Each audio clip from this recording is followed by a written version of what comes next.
सारे मक्खे चीने है ने मक्खी चीना साफ नज़र आ रहे हैं। नवाज शाह दे भी तुहानू बकरे दिखाते हैं।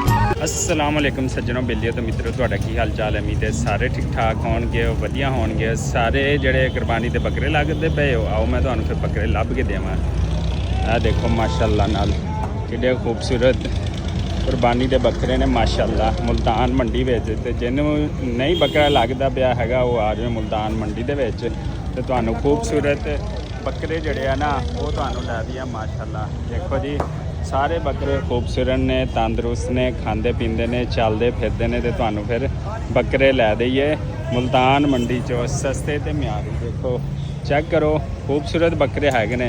जिन्हें सस्ता बकरा लेना मुल्तान मंडी आ जाए। तो भाई जी की हाल चाल है?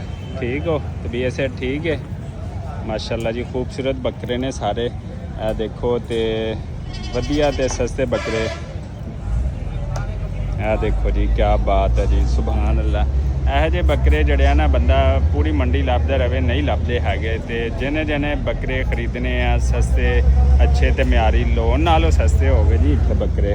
तो क्या बात है जी माशाअल्लाह। खूबसूरती चेक करो। तो इस टाइम मौजूद है कि असी मुल्तान मंडी के देखो मेन रोड है, व्यू है भावलपुर बाईपास को 20 तो 25 मिनट का सफ़र है। मोटरवे पर भी लिखणगे तो उत्ते 10 मिनट का सफ़र है। बकरा मंडी पहुँचते हुए भी तो पहले वड्डे डंगर मंडी आती है, बाद जड़ी ना बकरा मंडी आती हैगी है। तो इत्थों इन्हां दा रेट शेट भी पुछते हैं थोड़ा जा। अस्सलाम वालेकुम भाई, की रेट शेट हैगा?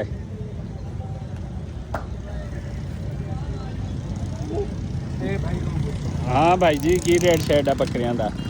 160। 160? अच्छा अच्छा सारे सारे 160 देना या मुख्तलिफ? अच्छा जड़ा मर्जी ला लो। अच्छा जी माशाअल्लाह जी। आ देखो जी खूबसूरत भाई दे बकरे ने ते अच्छे ते म्यारी बकरे ने। जेड़े बकरे लभदे फिरदे मुल्तान मंडी जड़ा ना पहुँच जाओ है बकरियां वाली मंडी। तो देख लो माशाअल्लाह खा पी रहे ने माल, अच्छा माल तो वधिया माल हैगा जी। इत्थे उन्होंने जंतर जड़ा ना वो पाते पे है, खरीदण वाले भी जड़े ना धड़ा धड़ आते पे ने। मुख्तलिफ लोग जड़ा मुख्तलिफ नस्ल का माल लैके आ देखो खड़े है। कोई चीनी बकरे आ, कोई राजनपुरी आ, कोई कुछ है तो कोई कुछ है। गर्मी भी बड़ी है इत्थे जड़ा स्टाल भी लगे हुए हैं ठंडे पानी दे। ते बकरियां दी जड़ी है ना वो खरीदो फरोख्त भी होंदी पई हैगी है पूरे मार धान नाल। आ देखो कोई व्यापारी आ रहा, कोई लै रहा, कोई दे रहा है। तो सारी तरह आ देखो लोग लैके बैठे होने क्योंकि कुरबानी का मौसम है। तो ज़ाहिरी गल आ जी पूरा इंतज़ाम खान पीन का, तुहाडे रहन का, सौन का पूरा देख रोड ते लैके कुरबानी के रश की वजह तो लोग रोड ते लैके जड़ा ना खड़े ने सारिया चीज़ां। तो लिहाजा जड़ा ना इत्थे फरोख्त होंदियां पईयां ने। रोड के उत्ते अजकल अड्डे ते ठीए लाए हुए हैं। तो हर तरफ जनाब जड़ा ना बकरा मार्केट तुहानू नज़र आएगी। अगे तुहानू कैटल भी दिखाने हैगे। देखो यार क्या बात है जी, ज़बरदस्त हो गया। बकरा मंडी के भी पूरे इंतजाम ने, उधर सारे गवर्नमेंट के अदारे ने। देखो जी शिकायत सेल है, हैल्थ डिपार्टमेंट आ, रेस्क्यू 112 आ, सारे अदारे इत्थे भी मौजूद ने। तो इधर कैटल मंडी भी है, पीछे बकरा मंडी दिखाई है तुहानू। कैटल मंडी मजीद दिखादा इत्थे भी दिखाई खूबसूरत जानवर ने। देखो जी इधर सारी मंडी देखो माशाअल्लाह जी। इत्थे बड़े बड़े बकरे आ देखो चेक करो। यह है बकरे मुल्तान दे माशाअल्लाह जी, ज़बरदस्त हो गया सोहना बकरा।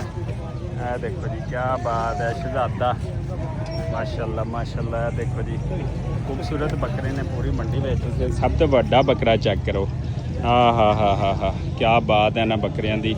देखो जी इतने छोटे छोटे स्टाल लगे हुए हैं। हाँ जी बच्चे की हाल है? बच्चा आया किहड़े इलाके चों आ? अच्छा माशाअल्लाह जी।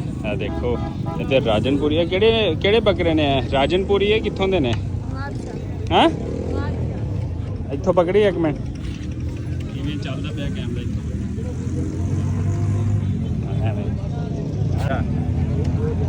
माशाअल्लाह जी।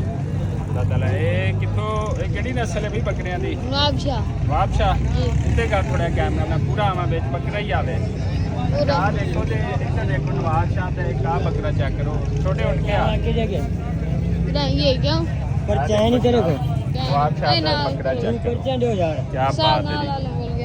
ते इधर तुहानू बकरा चेक कराया देखो ਕਿਹੜੇ ਸਿੰਘ ਨੇ। ਇਹ ਤੂਫਾਨੀ ਬੱਕਰਾ ਹੈਗਾ, ਦੇਖੋ ਚੈੱਕ ਕਰੇ। ਹਾਂ ਟੋਰ ਚੈੱਕ ਕਰੋ, ਕੀ ਬਾਤ ਹੈ ਜੀ, ਜ਼ਬਰਦਸਤ ਹੋ ਗਿਆ। ਇੱਧਰ ਜੜ੍ਹਾਂ ਨੂੰ ਕੀ ਕਹਿੰਦੇ ਮਜ਼ੀਦ ਤੁਹਾਨੂੰ ਅਪਡੇਟ ਦਿੰਦੇ ਪਏ ਹੈਗੇ ਆ। ਕੀ ਰੇਟ ਹੈਗਾ ਜੋੜੀ ਦਾ ਛੋਟੇ ਉਹਦਾ 4 ਲੱਖ। ਅੱਛਾ ਜੋੜੀ ਦਾ ਜੀ 7 ਲੱਖ ਹੋ ਗਿਆ ਜੀ। ਤੇ ਇਹ ਅਪਡੇਟ ਹੈ। ਇੱਥੇ ਬਾਕੀ ਵੀ ਜਾਨਵਰਾਂ ਦੀ ਖਰੀਦੋ ਫਰੋਖਤ ਹੁੰਦੀ ਪਈ ਹੈ। ਤੁਹਾਨੂੰ ਪੂਰੀ ਜਿਹੜਾ ਨਾ ਚੀਜ਼ਾਂ ਦਿਖਾਣੇ ਹੈਗੇ ਆ। ਦੇਖੋ ਮੁਖਤਲਿਫ ਨਸਲਾਂ ਦੇ ਮੁਖਤਲਿਫ ਬੱਕਰੇ ਜਿਹੜੇ ਆ ਨਾ ਤੁਹਾਨੂੰ ਨਜ਼ਰ ਆਣਗੇ ਹਰ ਪਾਸੇ। ਤੇ ਇੱਧਰ ਹਰ ਜਿਹੜਾ ਆਪਣਾ ਉਹਨਾਂ ਨੇ ਕੈਬਨ ਬਣਾਏ ਆ, ਜਗ੍ਹਾ ਬਣਾਈ ਹੈ, ਉਹਦੀ ਆਪਣੀ ਰੌਣਕ ਹੈਗੀ ਆ। ਦੇਖੋ ਚੈੱਕ ਕਰੋ ਮਾਸ਼ਾਅੱਲਾ। ਇੱਧਰ ਦੇਖ ਸਕਦੇ ਹੋ ਬੱਕਰੇ। ਇਹ ਦੇਖੋ ਕੀ ਬਾਤ ਹੈ ਜੀ, ਜ਼ਬਰਦਸਤ ਹੈ ਜੀ। ਬੱਕਰਾ ਮੰਡੀ ਮੁਲਤਾਨ ਤੇ ਉਹਦੇ ਰੇਟ ਨੇ ਇਹ ਦੇਖ ਸਕਦੇ ਹੋ। ਇੱਧਰ ਪਹਾੜੀ ਬੱਕਰੇ ਖੜੇ ਨੇ। ਅਸਲਾਮ ਵਾਲੇਕੁਮ ਜੀ, ਕੀ ਹਾਲ ਚਾਲ ਆ? ਠੀਕ ਹੋ? ਕਿਹੜੀ ਨਸਲ ਦੇ ਬੱਕਰੇ ਨੇ? ਨਵਾਬ ਸ਼ਾਹ ਸਿੰਧੀ ਬੱਕਰੇ। ਤੇ ਇਹ ਵਾਲੇ ਸਾਰੇ ਇੱਕੋ ਨਸਲ ਨਵਾਬ ਸ਼ਾਹ ਸਿੰਧੀ ਬੱਕਰਿਆਂ ਦਾ ਕੀ ਰੇਟ ਹੈ ਜੀ ਮੁਲਤਾਨ ਦੀ ਮੰਡੀ ਵਿੱਚ? ਰੇਟ ਤਾਂ ਠੀਕ ਹੈ ਹਾਂਜੀ, ਕੀ ਰੇਟ ਸ਼ੇਰ ਚੱਲਦਾ ਪਿਆ ਹੈ ਇੱਕ ਬੱਕਰੇ ਦਾ? ਦੱਸੋ ਕੋਈ। ਇਹਦਾ ਕੀ ਹੈ? ਇਹਦਾ ਤੇ 10 ਮੰਗਦਾ ਪਿਆ। ਇੱਕ 10 ਤੇ ਇਹ ਵਾਲਾ ਇਹ ਜੋੜੀ ਦਾ ਹਾਂ ਇਹ ਜੋੜੀ ਦਾ 185 ਮੰਗਦਾ ਪਿਆ। ਅੱਛਾ ਜੀ 185 ਆ ਜੋੜੀ ਦਾ। ਇਹ ਸੂਰਤ ਹਾਲ ਹੈ ਜੀ ਮੰਡੀ ਦਾ ਰੇਟ ਜਿਹੜਾ ਬੱਕਰੀਆਂ ਦਾ ਮੁਖਤਲਿਫ ਨਸਲਾਂ ਦਾ ਮੁਖਤਲਿਫ ਰੇਟ। ਰਾਜਨਪੁਰੀ ਪਟੇਲੇ ਮੱਖੀ ਚੀਮੇ ਇਹੋ ਜਿਹੇ ਭੇਡੇ ਜਿਹੜੇ ਛੱਤਰੇ ਜਿਹਨਾਂ ਨੂੰ ਕਹਿੰਦੇ ਨੇ ਉਹ ਇੱਥੇ ਮੌਜੂਦ ਹੈਗੇ ਆ। ਤੇ ਦੋਨਾਂ ਪਾਸੇ ਹੀ ਆ ਦੇਖੋ ਰੌਣਕਾਂ ਲੱਗੀਆਂ ਪਈਆਂ ਨੇ। ਵੱਡੇ ਸਿੰਘਾਂ ਵਾਲੇ ਵੀ ਹੈ ਨੇ ਇੱਥੇ। ਤੇ ਜਨਾਬ ਰੌਣਕਾਂ ਲੱਗੀਆਂ ਪਈਆਂ ਨੇ ਮਾਸ਼ਾਅੱਲਾ। ਇਹ ਦੇਖੋ ਹੋਰ ਵਾਲੇ ਦਾ ਵਿਜ਼ਿਟ ਕਰਾਈਏ। ਇੱਧਰ ਵੀ ਦੇਖਦੇ ਹੈਗੇ ਆ। ਮੈਨੂੰ ਵੀ ਲੱਗਦਾ ਵੀ ਨਵਾਬ ਸ਼ਾਹ ਦੇ ਬੱਕਰੇ ਇੱਥੇ ਜ਼ਿਆਦਾ ਹੈ ਨੇ। ਅਸਲਾਮ ਵਾਲੇਕੁਮ, ਕੀ ਹਾਲ ਹੈ ਜੀ? ਠੀਕ ਹੋ? ਇੱਥੇ ਕਿਹੜੀ ਨਸਲ ਦੇ ਆਪਣੇ ਕੋਲ ਜਿਹੜੇ ਬੱਕਰੇ ਮੌਜੂਦ ਹੈਗੇ? ਇੱਥੇ ਛੱਤਰੇ ਵੀ ਹੈ ਨੇ। ਆ ਦੇਖੋ ਕਾਲੇ ਵੀ ਨੇ, ਉਹ ਚਿੱਟੇ ਵੀ ਨੇ। ਸਾਰੀ ਨਸਲ ਇਹਦੇ ਵਿੱਚ ਚੈੱਕ ਕਰਦੇ ਆ। ਦੇਖੋ ਇੱਧਰ ਇਹ ਸਾਰਾ ਇਹ ਛੱਤਰਾ ਇਹ ਵੀ ਚੈੱਕ ਕਰੋ ਜੀ ਜਨਾਬ। ਇਹ ਕੀ ਹੈ ਬਈ? ਦੁੰਬਾ ਇਹਦਾ ਕੀ ਰੇਟ ਹੈ? 15 ਮੰਗੇ। ਅੱਛਾ 1.15 1.15 ਤੇ ਇਹ ਵੱਡਾ ਬੱਕਰਾ 2.5 ਲੱਖ। ਸਹੀ ਹੋ ਗਿਆ ਜੀ। ਇਹ ਸਾਰੇ ਜਿਹੜਾ ਨਾ ਉਹ ਨਵਾਬ ਸ਼ਾਹ ਵਾਲੇ ਨੇ। ਇਹ ਵਾਲਾ ਬਲੈਕ ਛਤਰਾ ਇਹ ਤੇ ਮੁਹੰਮਦਪੁਰ ਦਾ। ਅੱਛਾ ਜੀ ਦੇਖੋ ਇੱਥੇ ਮੁਖਤਲਿਫ ਬੱਕਰੇ ਆਏ ਨੇ। ਉਹ ਮੱਖੀ ਚੀਨਾ ਹੈਗਾ, ਇਹ ਖੜਾ ਹੈ ਮੱਖੀ ਚੀਨਾ। ਤੇ ਮੁਖਤਲਿਫ ਬੱਕਰੇ ਆਏ ਹੋਏ ਨੇ। ਮੁਖਤਲਿਫ ਰੇਟ ਨੇ ਗੋਸ਼ਤ ਦੇ ਹਿਸਾਬ ਨਾਲ, ਕੁਰਬਾਨੀ ਦੇ ਲਿਹਾਜ਼ ਨਾਲ ਜਿਹੜਾ ਮੁਖਤਲਿਫ ਜਿਹੜੇ ਨਾ ਇਹਨਾਂ ਦੇ ਰੇਟ ਹੈਗੇ ਨੇ ਮਾਸ਼ਾਅੱਲਾ। ਤੇ ਸਾਰੇ ਮਾਸ਼ਾਅੱਲਾ ਖੂਬਸੂਰਤ ਜਾਨਵਰ ਨੇ। ਕਿਵੇਂ ਸੇਲ ਸੂਲ ਕਿਵੇਂ ਹੋ ਰਹੀ ਸੀ? ਸਹੀ ਹੈ ਮਾਸ਼ਾਅੱਲਾ। ਕਿੰਨੇ ਬੱਕਰੇ ਲੈ ਕੇ ਆਇਆ ਸੀ? ਮੈਂ 160 ਲੈ ਗਿਆ। ਸੇਲ ਕਿੰਨੇ ਹੋ ਗਏ ਤੇ ਰਹਿ ਕਿੰਨੇ ਗਏ? 80 ਹੋ ਗਏ ਸੇਲ। ਅੱਛਾ 80 ਸੇਲ ਹੋ ਗਏ ਨੇ। ਅੱਛਾ ਬਾਕੀ ਥੋੜੇ ਰਹਿ ਗਏ ਨੇ। ਚਲੋ ਮਾਸ਼ਾਅੱਲਾ, ਅੱਲਾਹ ਤਾਲਾ ਰੋਜ਼ੀ ਦੇਵੇ ਮਾਸ਼ਾਅੱਲਾ। ਇੱਧਰ ਨਵਾਬ ਸ਼ਾਹ ਸਿੰਧ ਦੇ ਤੁਹਾਨੂੰ ਬੱਕਰੇ ਦਿਖਾਏ ਨੇ ਵੱਡੇ ਸਿੰਘਾਂ ਵਾਲੇ। ਲੇਕਿਨ ਜਿਹੜੇ ਮੁਲਤਾਨ ਜਾਂ ਲਾਹੌਰ ਜਾਂ ਕਰਾਚੀ ਜਾਂ ਫੈਸਲਾਬਾਦ ਜਾਂ ਇਸਲਾਮਾਬਾਦ 'ਚ ਪਸੰਦ ਕੀਤੇ ਨੇ ਮੱਖੀ ਚੀਨੇ ਬੱਕਰੇ, ਉਹਨਾਂ ਦਾ ਵਾੜਾ ਹੈਗਾ। ਤੁਹਾਨੂੰ ਦਿਖਾਲਦੇ ਮਾਸ਼ਾਅੱਲਾ ਸਾਰੇ ਮੱਖੀ ਚੀਨੇ ਹੈ ਨੇ।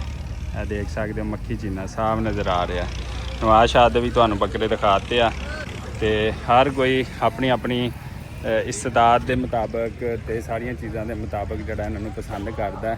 ਤੇ ਇੱਧਰ ਫਿਰ ਨਵਾਬ ਸ਼ਾਹ ਵਾਲੇ ਆ ਗਏ ਨੇ ਨਾਲ ਵਾੜਾ ਮੱਖੀ ਚੀਨੇ ਦਾ। ਇੱਧਰ ਫਿਰ ਨਵਾਬ ਸ਼ਾਹ ਦਾ। ਇਹ ਸੀ ਜੀ ਮੰਡੀ ਦੀ ਤਾਜ਼ਾ ਤਰੀਨ ਅਪਡੇਟ ਕਿ ਤੁਸੀਂ ਕਿਹੋ ਜਿਹੇ ਜਾਨਵਰ ਲੈਣੇ ਨੇ, ਕਿਸ ਤਰ੍ਹਾਂ ਦੇ ਲੈਣੇ ਨੇ। ਇਹ ਤੁਹਾਡੇ ਤੇ ਆਪਣੇ ਤੇ ਡਿਪੈਂਡ ਕਰਦਾ। ਲੇਕਿਨ ਮੰਡੀ ਇੰਨੀ ਮਹਿੰਗੀ ਕੋਈ ਨਹੀਂ, ਮੁਨਾਸਿਬ ਮੰਡੀ ਹੈਗੀ ਆ। ਤੇ ਤੁਸੀਂ ਸਾਡੇ ਨਾਲ ਜੁੜੇ ਰਹੋ, ਕੁਰਬਾਨੀ ਦੇ ਬੱਕਰੇ ਲੈਂਦੇ ਰਹੋ ਤੇ ਆਪਣੀ ਈਦ ਇੰਜੋਏ ਕਰੋ, ਕੁਰਬਾਨੀ ਇੰਜੋਏ ਕਰੋ। ਤੇ ਗੋਸ਼ਤ ਜਿਹੜਾ ਨਾ ਉਹ ਲਾਜ਼ਮੀ ਗਰੀਬਾਂ 'ਚ ਵੰਡਣਾ ਹੈ ਤੇ ਆਪਣੀ ਜੇਬ ਨੂੰ ਵੀ ਬਚਾ ਕੇ ਰੱਖਣਾ ਹੈ ਕਿ ਮੰਡੀ ਜਦੋਂ ਆਓ ਲੁੱਟੇ ਨਾ ਜਾਓ। ਦੋਂਦਾ ਚੈੱਕ ਕਰ ਲਓ, ਉਹਨਾਂ ਦੇ ਕੰਨ ਚੈੱਕ ਕਰ ਲਓ, ਸਾਰੀਆਂ ਚੀਜ਼ਾਂ ਜਿਹੜੀਆਂ ਨਾ ਉਹਨਾਂ ਦੀਆਂ ਚੈੱਕ ਕਰ ਲਵੋ ਕਿ ਉਹ ਦੋਂਦਾ ਛੋਂਦਾ ਹੈ ਕਿ ਨਹੀਂ ਹੈ, ਕਿਤੇ ਨਕਲੀ ਦੋਂਦਾ ਤਾਂ ਨਹੀਂ ਕੀਤੇ ਆ। ਤੇ ਬਾਕੀ ਸਾਰੀ ਚੀਜ਼ਾਂ ਤੁਹਾਡੇ ਨਾਲ ਲੱਗੀਆਂ ਰਹਿਣਗੀਆਂ, ਤੁਹਾਨੂੰ ਦੱਸਦਾ ਰਹਾਂਗੇ। ਤੇ ਇਸੇ ਦੁਆ ਉਮੀਦ ਦੇ ਨਾਲ ਸਾਨੂੰ ਦਿਓ ਇਜਾਜ਼ਤ। ਅੱਲਾ ਨਿਗਹਿਬਾਨ।